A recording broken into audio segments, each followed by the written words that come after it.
Ah, hello, Hi, Brian. hi, Haley. Hi, Haley. You were telling me just before we started that you have just come back from the beach. You have this glow.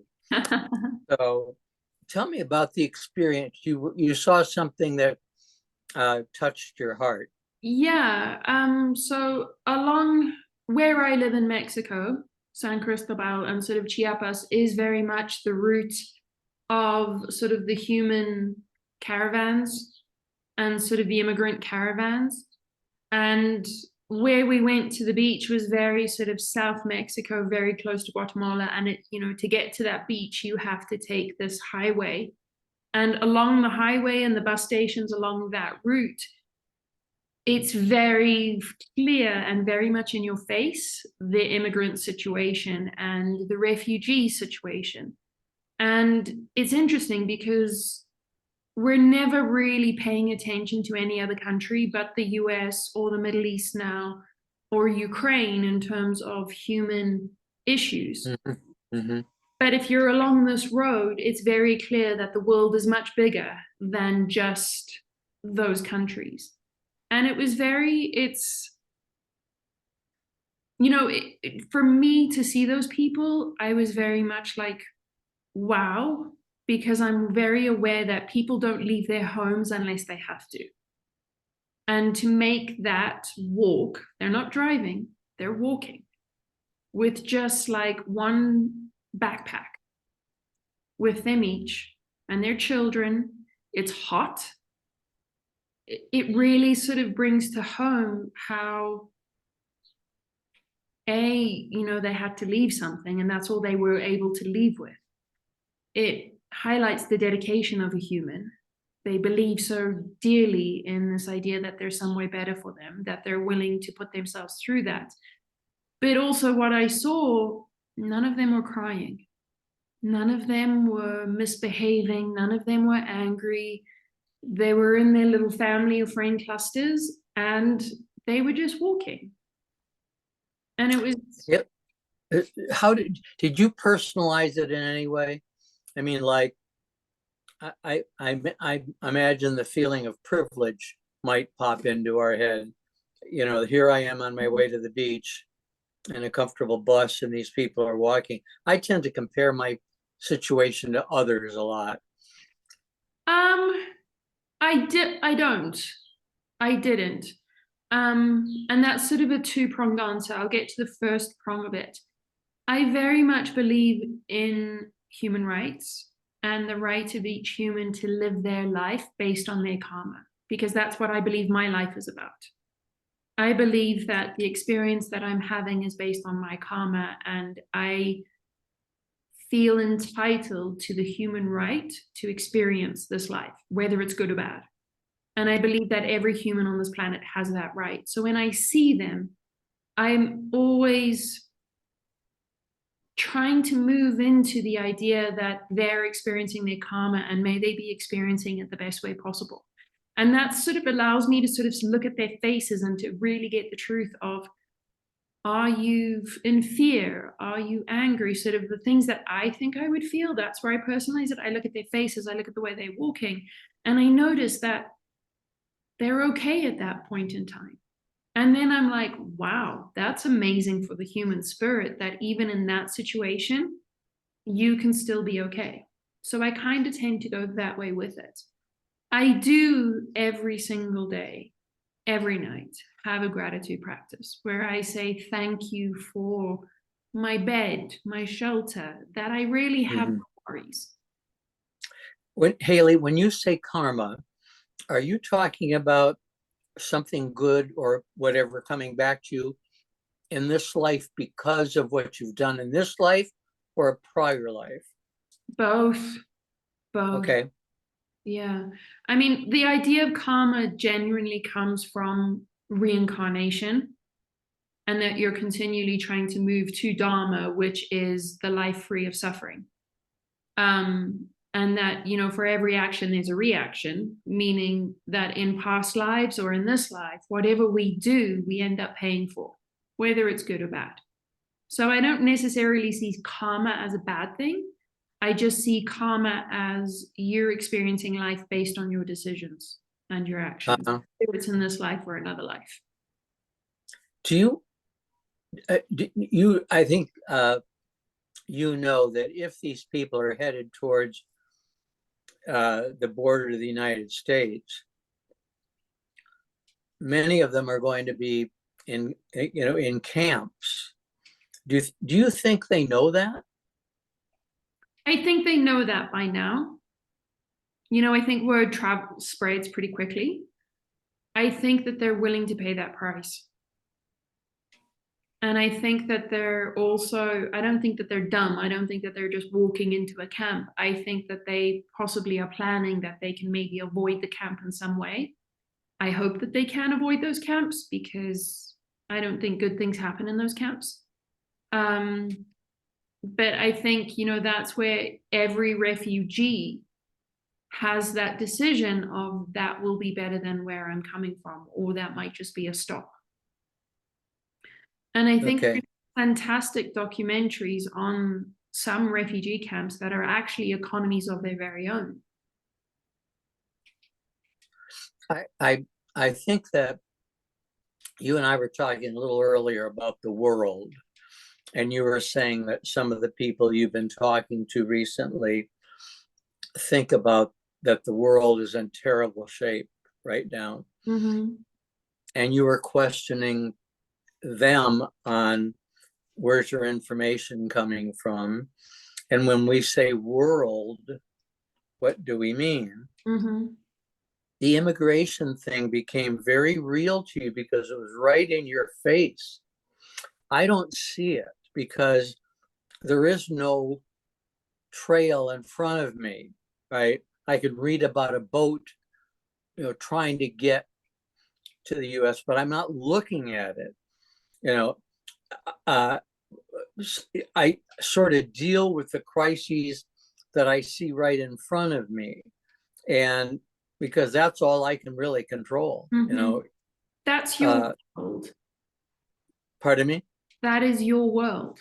That is my world. I mean, I can talk with you about Israel and Gaza and Hamas, but these are all just opinions on yours and my part.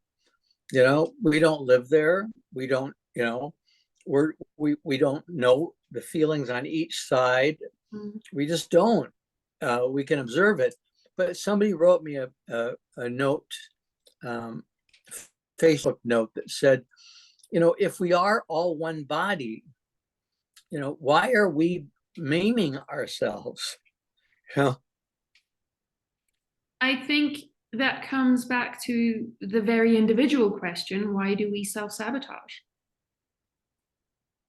Part of that growth out of karma into dharma is really looking at the self-sabotage. What are the things that we do to harm ourselves?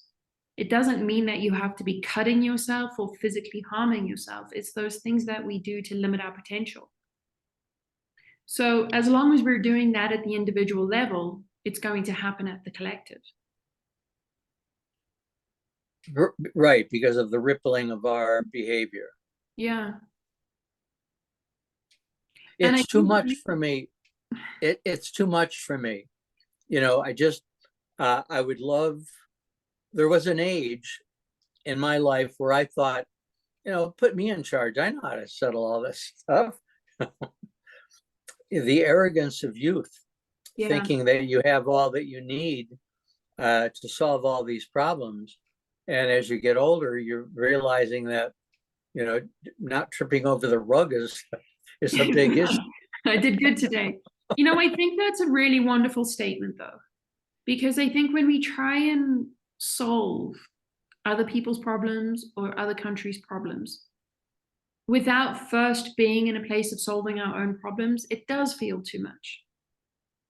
And I think that's sort of our natural soul telling us, you're getting a little bit off alignment here. Come back to what are you actually doing? What is happening in your own world?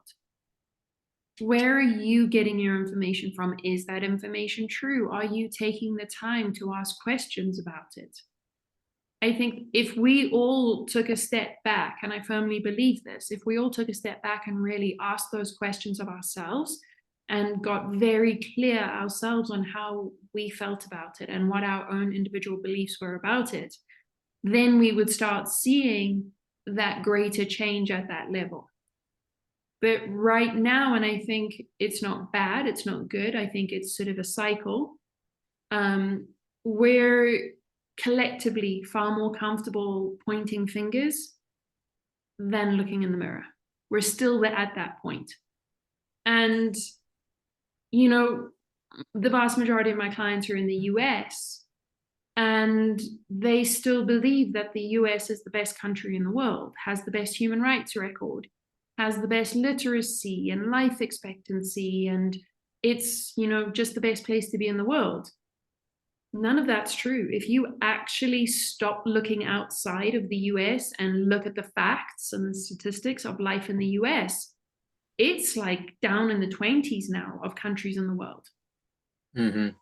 You know, I was thinking about that very thing this week, Haley, that I grew up at a great time, you know, in the US. First of all, there weren't so many issues demanding everyone's attention. They should have been, right? But there was an innocence, you know, of the Pledge of Allegiance and the, you know, the flag and God bless America. And it was all wrapped into a neat, you know, very comfortable blanket that you, but, you know, yeah, but, you know, we have the, you know, the highest gun death tolls.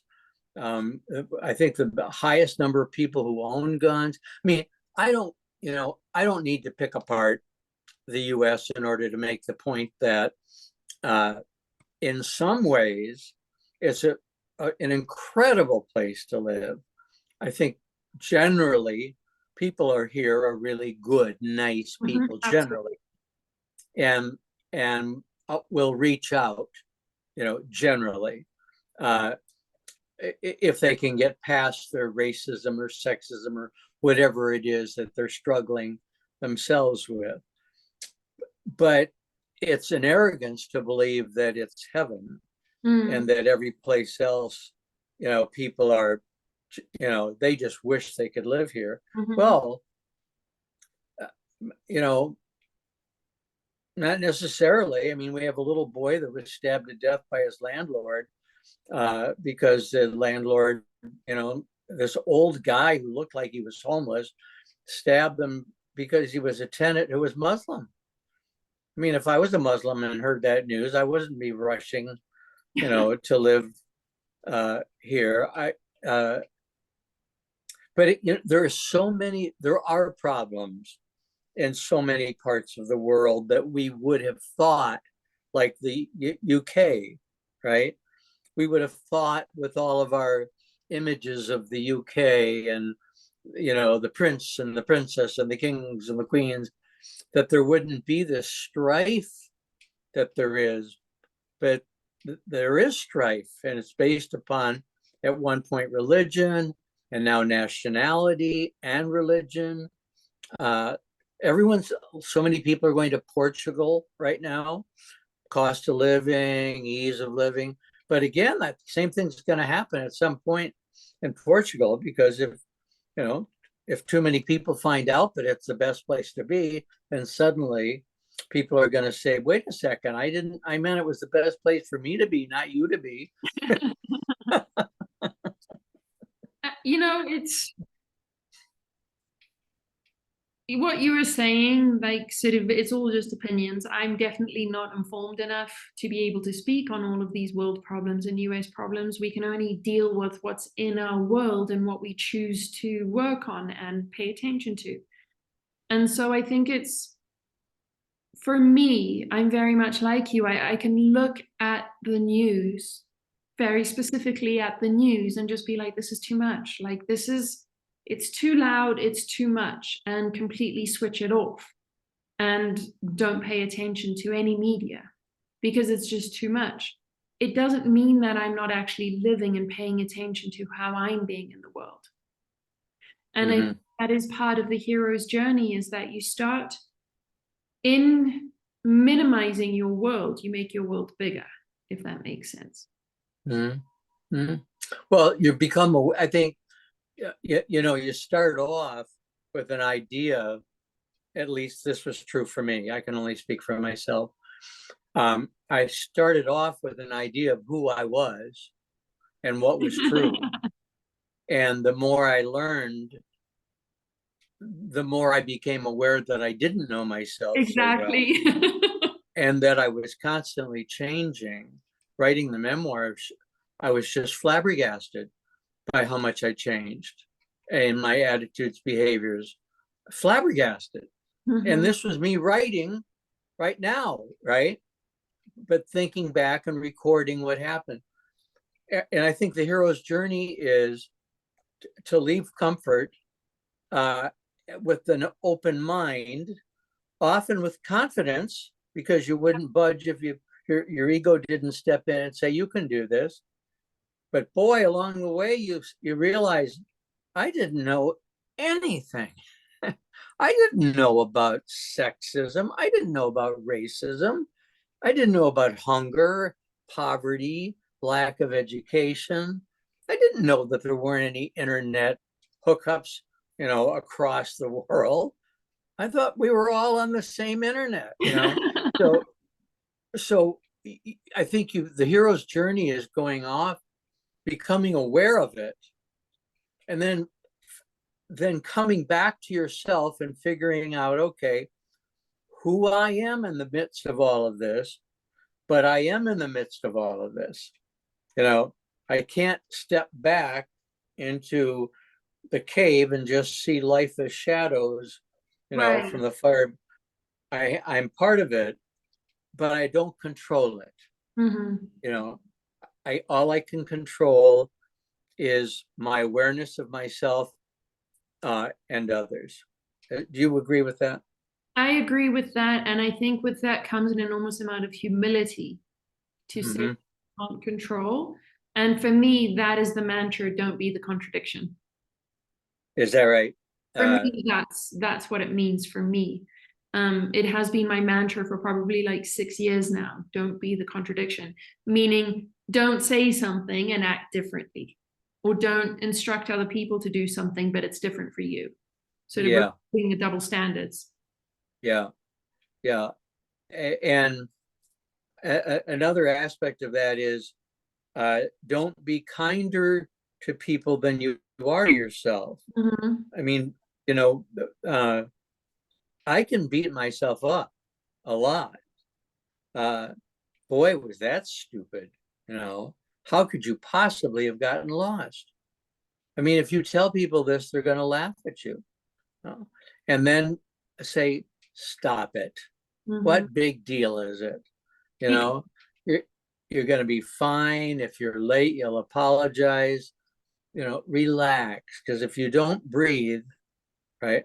So once I start being kind to myself, right, it's easier to understand why other people are in the same situation. Do you think that the hero's journey is really about kindness, learning and being kind? I do, but again, I think it's about you're being called out of comfort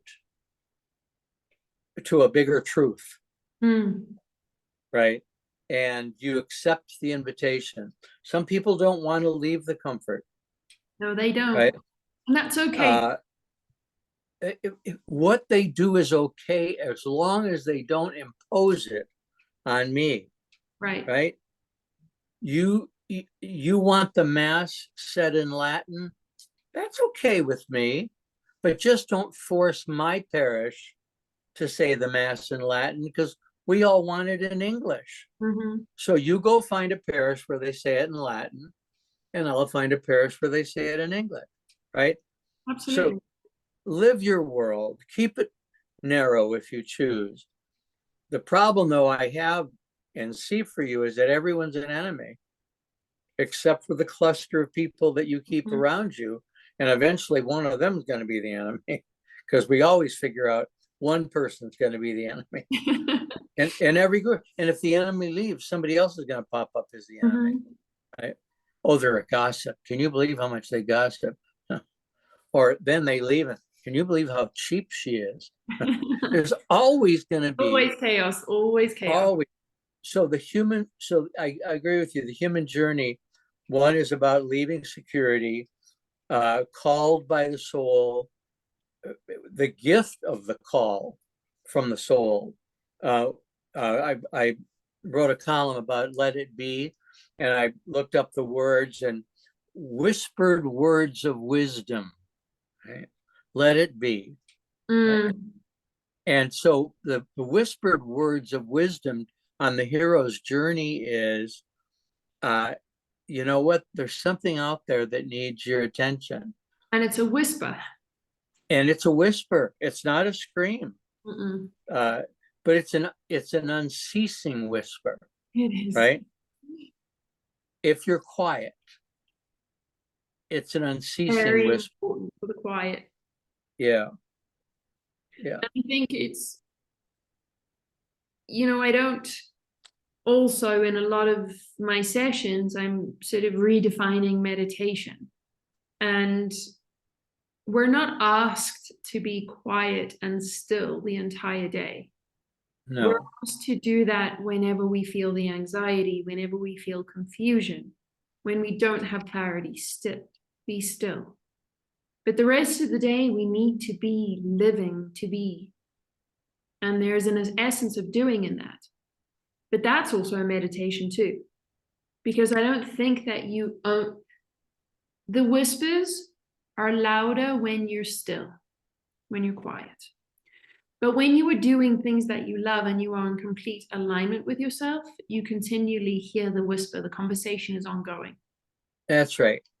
I find, Haley, in my life that when I become aware that I'm in a negative emotion, be it anger, right, resentment, whatever, I'm overreacting and I need to back up. Cool. I need to back up, back off, and try to see things from the perspective of whoever it is, whatever it is that's upsetting me. I have a topic, if I can change it. Yes, just please bring it in. I'm trying to write about it and I'm having a tough time. We say that time heals all wounds. And I realized that you have to have the time to heal your wounds.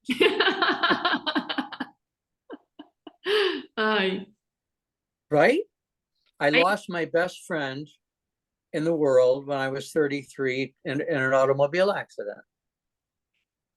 But I've had, 42 years since then to heal and to get past the feeling that I was never going to ever have another best friend like that. Right? But if I lost you at age 75, I don't have 42 years. Right? But you have now. I have now, but if it is true, and I believe it is true, that time heals wounds. I think time sutures wounds, but there is a scar, I think there's a beautiful scar. Yeah. I don't see time as measurable. So when we say time heals wounds, right, we're looking back and saying that for every person that's been through some kind of trauma, whether it's a car accident or a death or whatever it might be, we're looking and sort of neatly packing their experience of going from right to the healing and recalling that time. Yeah, I agree with you. I think that there are people who would, I'm sorry, I think there are people who would say right now today, do not tell me that time heals the wounds of the Holocaust.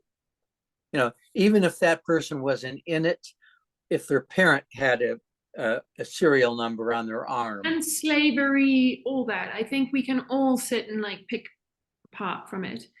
But I think, again, the way that you and I talk is very much about the hero's journey and our experience of life and being able to share that experience for whoever it resonates with. So I think time is just what we call that path. I don't think it's time that heals. I think it's the commitment to heal that heals.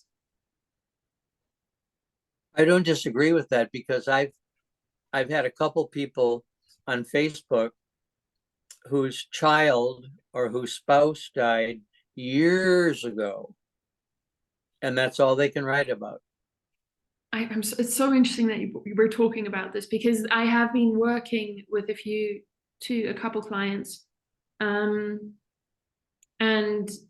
children's deaths have been a big part of what we talk about. They've had a son, both of them had sons die, and sort of helping them move into, now they're wanting to heal. They're willing to listen to other perspectives in terms of what that healing can look like. And time has nothing to do with it, because they're both completely different ages. The boys both died at different ages. The amount of time between speaking to me and the death is different for both of them. But what is the same is that they're both sort of sitting now saying, I think I need to do something about this. Mm. So that's what makes me sort of click into that. This is a commitment. There comes a point where a person may say, I think there's a different way of navigating this. Yeah. I don't think you can force that on anybody. So again, there's no time, we have these like stages of grief, and once you've got to that stage of grief, then you're done with it. I don't think just the same as trauma is unique to everybody, the timing, the path to healing is unique to everybody too. What I do find is the same and sort of consistent is the desire to come back to self-love, that kindness of self. And that does not mean that the loss is forgotten. Mm-mm. And it doesn't mean an end of sadness. No. It can be an end of grief. I think it's the end of carrying the burden of grief. Yes. And the assumption of what grief should be. Yes. That if I let up my grief, then clearly I wasn't a fully loving mother. Yeah, or it was my fault, or I should have done something. The assumptions that we have around death are a burden. And I think they hold people in that limbo for so much longer than we typically should be. I think seeing death as a loss, and I understand that this is difficult for some people to hear, but death is not a loss. It's a change. But, as I say to these beautiful women, you're still a mother of that child. Like, you didn't lose that life. It wasn't an illusion. You still gave birth to that child. You still nurtured that child. You are still today a mother of that child. You may not necessarily have the physical nature of that person and be able to call them, but you can still sit quietly with them. And there are parents in the world who have no contact with living children. Mm-hmm. That they might as well be dead because the child refuses to talk to them, right? Mm-hmm. So it's not a matter of presence. It's right? not, I think it's just a matter of, again, coming back to how we started this, your perspective and what world are you living in? Whose belief system are you taking on? And I think, the hero's journey is being able to look at all of those different beliefs and be able to be like, which of these are my truth? Which of these actually resonate with my heart? And then, okay, that's now my belief. The writings in the Tao Te Ching and the Wu Wei, say that life and death are the same. Mm-hmm. And if you think of them as separate, you'll suffer. That when we're living, we think of death as the lack of life, right? But when we're dead, were still alive and more aware, right, that we had misunderstood. That we misunderstood the mission. We missed the call, and we are missing the call on a lot of things. How come we don't all know that we're one body? How come we don't know that what you do affects me? Why, that's been out there for years. I was thinking, Haley, there's probably no truth beyond science discovery. There is no truth that has not been articulated by someone at some time in history, right? About what is love, what is friendship, and it's the same. If you compare it against all of the religions, all of the occult texts, it's the same. Haley, I just posted that. Somebody went through all the religions and took out quotes that were about loving your neighbor as yourself. All the religions said the same thing.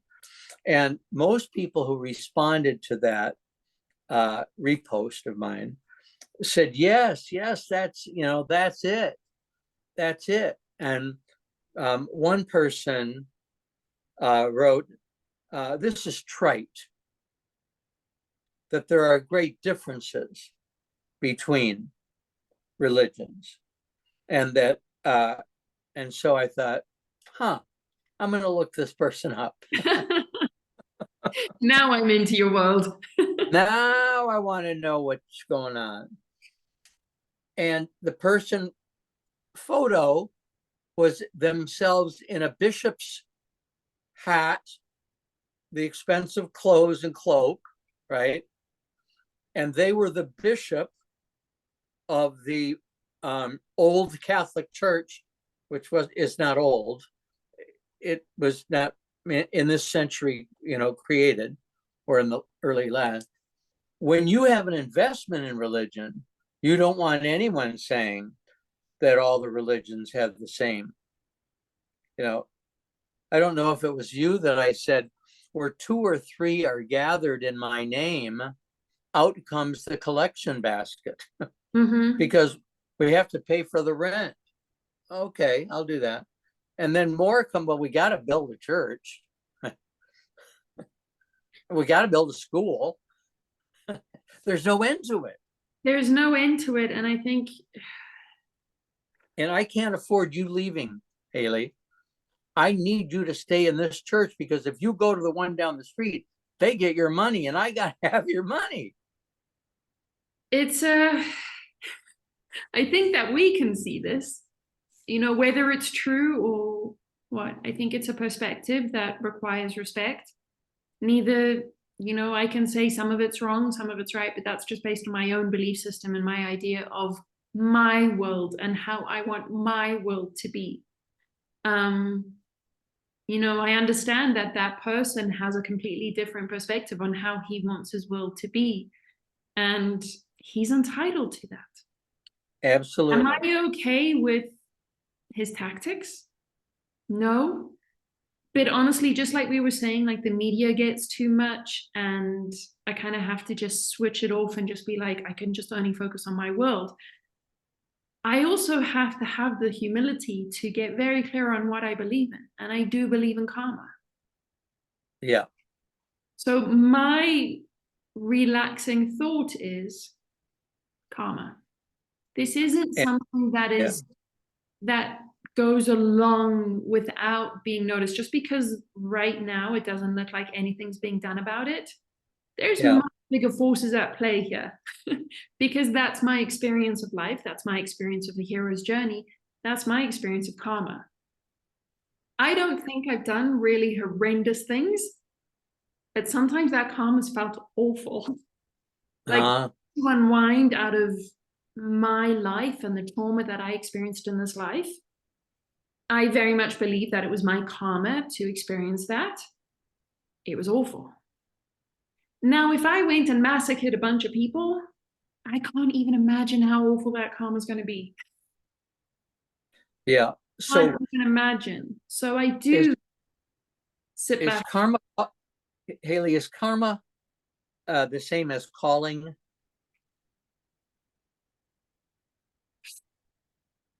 because I believe we're called, right? Or as karma, Karma is more the experience. The way that I see it, karma is the experience of the calling. okay. So let me tell you what I did with this bishop. I blocked him. Well done. I did, because I have a responsibility to the other people on my who visit my page, right? And I've made it very clear repeatedly that this is Mr. Rogers' neighborhood, right? You're in my treehouse, right? And you're going to play by my rules. And my rules are it's going to be loving kindness. And if it's not, right, I'm going to eliminate, first I'll eliminate your message, right? And then I'll check you out and think, it's likely I'm going to hear more of this from this person. So we don't need to be friends. You asked me if you could come into the treehouse. I said yes. Now I'm changing my mind. Please go down the ladder. And again, this is you creating your world. That's right. You know, I think if we were far more conscious of our ability to create our worlds, we would be far more careful with our worlds, the greater world. Yes. And you are in my world. So I create your world. I'm in my world and I'm creating it, and Ray's in it. He and I brought him in. We brought, and then we made the decision to bring in Sebastian and, bring in Haley. So we make decisions about what our world is going to be like. If somebody steps into that space uninvited, right? Or the camel gets its nose under the tent and then gets in before we have a chance to say no. I think if we don't address it, that poison impacts everybody. Absolutely. Everybody. Right? Absolutely. Because if I got upset by the behavior of somebody staying, let's say somebody was staying with us and I couldn't stand them, and then I did try to do this podcast with you, I'm bringing all that energy to the podcast and to every, I don't know how many people watch, but whoever watches picks up that energy too. It's ongoing. But if I'm full of love and you're full of love, that's what we're come and get some. Yeah. And I think again, we're only full of love because we're very conscious of, I want my world to be love. So the people that come in, love only people, this is a love only. If you're full of hate and you think that we should all be full of hate, you don't get invited. You're out. You're out. No, yeah. It's not because I now hate you. It's just because we're not on the same page. I still very much respect your right to live and think how you want. I still very much respect that you have a privilege to do that, as do I. Just don't do it near me. Move or you're moving. One of the, I'm trying to think how I got this message, but I think it was in a meditation or sometime where the idea of privilege came in. And I think it was sort of back in COVID when we were talking about sort of white privilege and all that kind of stuff. And I was sort of sitting with the word privilege. And for me, I allow people into my world that can fathom the privilege it is to be around me. Because that's every single moment and every person that's in my world, I do not lose a tiny bit of privilege to be around them.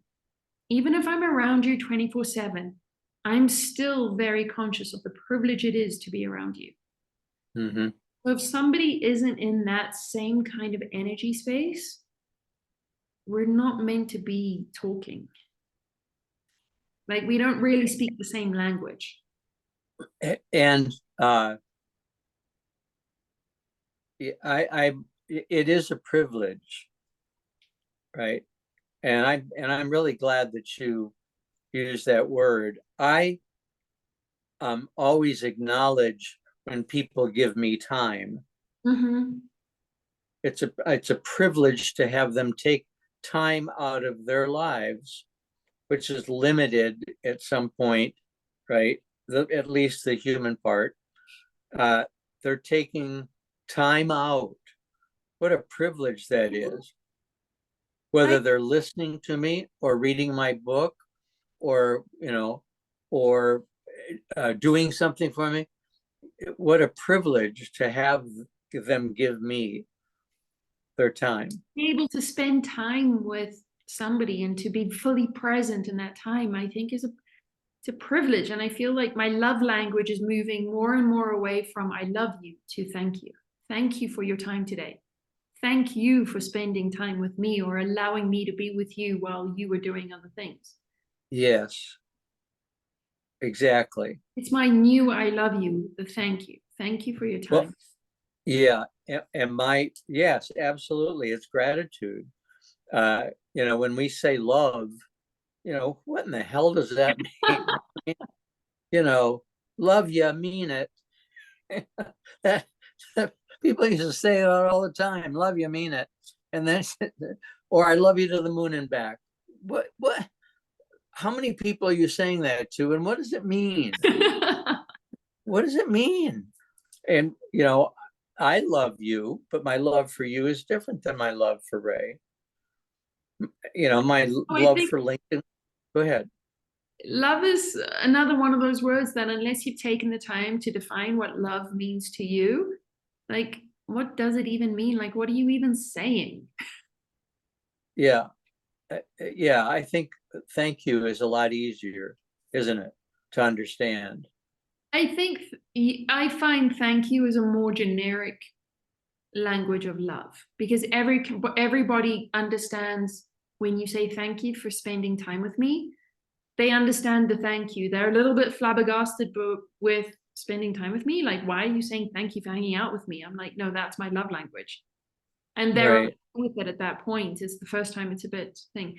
But there's no like ulterior motives with the thank you. There's no like, well, am I now her best friend? Or is this now love? Is this romance?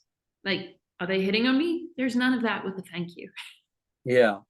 And the absence of a thank you, if you're a person who is grateful, uh, and thanks others for their time, sometimes when you do something for another, like just opening a door for them to go first, and they walk through without acknowledging that you did anything, right? You can think, well, you're welcome. Or you can say, all right, you know, you did it, you did it without expectation. Without Don't do it. expectation. Don't do it if you have expectations on the response. But I think thank you is a universal language, Haley. I think that people understand, regardless of lack of knowledge of a language, they can understand a nod and thank you, a nod, smile, thank you. Yeah. For me, that's acknowledging the privilege of, even if it is just a moment of you opening the door for me, it was a privilege to be around you who acknowledged opening a door is important. Like, to me, that's amazing. Yeah. So my Yeah. thank you is I recognize that that was an action you took, and my thank you is also it meant a lot to me. Yeah. I let a guy in, who was trying to cross traffic, and I was at a light, but I could see that he wanted to get over. And so I stayed back, right? And he started waving, and I waved back, but he never stopped waving to say thank you. He couldn't believe, that somebody would actually wait that long for him to get across. I thought, you've waved, I get it, thank you. But you're You, really different. I really want to thank you. but again, if we come back to your world, your simple idea of this is what's important in my world, party of three beings, you, Ray, and Sebastian, you waving means something to you first at the individual level. Because it meant something good to you, it then radiated out to this one person. I guarantee you he's still thinking about that wave today and he's still telling people about that wave today. Yeah. That's the power of you focusing on just your little world. Yeah, I agree with you. I've had so many experiences in my life where something that was said or done, uh, which you had no idea you actually did. I have a couple people on Facebook that knew me in eighth grade, and I don't remember them, but they said you were always so protective of others. I remember you stepping in. I don't remember doing that, but It's just, all these years later, since 1962, we're talking. isn't that We one? leave, it is. We leave impressions, We do. They're very powerful. and God sometimes willing, they're good impressions because it, I want it to be a good impression, but sometimes if I'm in the cellar, if I'm in the basement, I'm not making a good impression, right? no, Yeah, no. And I think, coming back to karma, when you're leaving good impressions, you're now leaving that wheel of suffering. Your karma is now transmuting into dharma, which dharma is the experience of life without suffering. And you've reached a point in your life where you've kind of paid off all of your karma, all of those terrible deeds or wrongful deeds that you've done at some point in this life or another lifetime. You've sort of transformed them now into love. And now people experience love from you. Haley, do you believe that Dharma is periodically experienced or consistently experienced? It depends how much work you've done on yourself. Mm-hmm. If you've done enough work on yourself to fully understand who you are and you're coming out of that self-sabotage, you're kind of having the awareness and stopping it with kindness before it has an impact or creates something. I think you start experiencing Dharma little bit by little bit by little bit, and eventually Dharma becomes consistent. And I think at that point we might just actually leave this plane and you've reached full enlightenment. Right. But the I, whole lesson of being a human. I believe we can sabotage ourselves in Dharma and need to, go through the wheel of suffering again because it was a lesson we needed to learn, and And the some law, lessons. beg pardon? Some of them are big lessons. Yeah. And I believe that that's, what is life? For me, it's a bunch of lessons, and I love them. I'm grateful for them. Every single one of them, even the ones that hurt. Do you find that your experience of the lessons now are easier than, say, 10 years ago, than, say, 20 years ago? Yes. Ability to recognize that this is a lesson, I have the tools for this, boom, we get through it. Yes. I'm much better skilled, Yeah, more less confident. resistance to that lesson. I'm less needy. I don't need affirmation. Mm. For years, even if I wasn't gay, Haley, I think straight kids grow up hungering first the affirmation of their parents, and then the affirmation of their friends, and then the affirmation of their colleagues at work. Right? Where does it end? Until you finally get to the point, gay, straight, black, white, male, female. You hopefully get to the point I don't need anyone's affirmation anymore. No more I outside. finally realized I wish I hadn't spent so much time trying to get it. I would have had a lot more fun along the way if I hadn't been so worried about it. I think it's the life path is beautiful. And I think for us to have this time together right now and to be able to talk about sort of our learning of lessons and how they become easier, I think it's beautiful. And again, I think time has nothing to do with it. Right now, we're ageless. We're talking about a topic that is ageless. I totally agree. We're talking soul to soul, and our souls are ageless.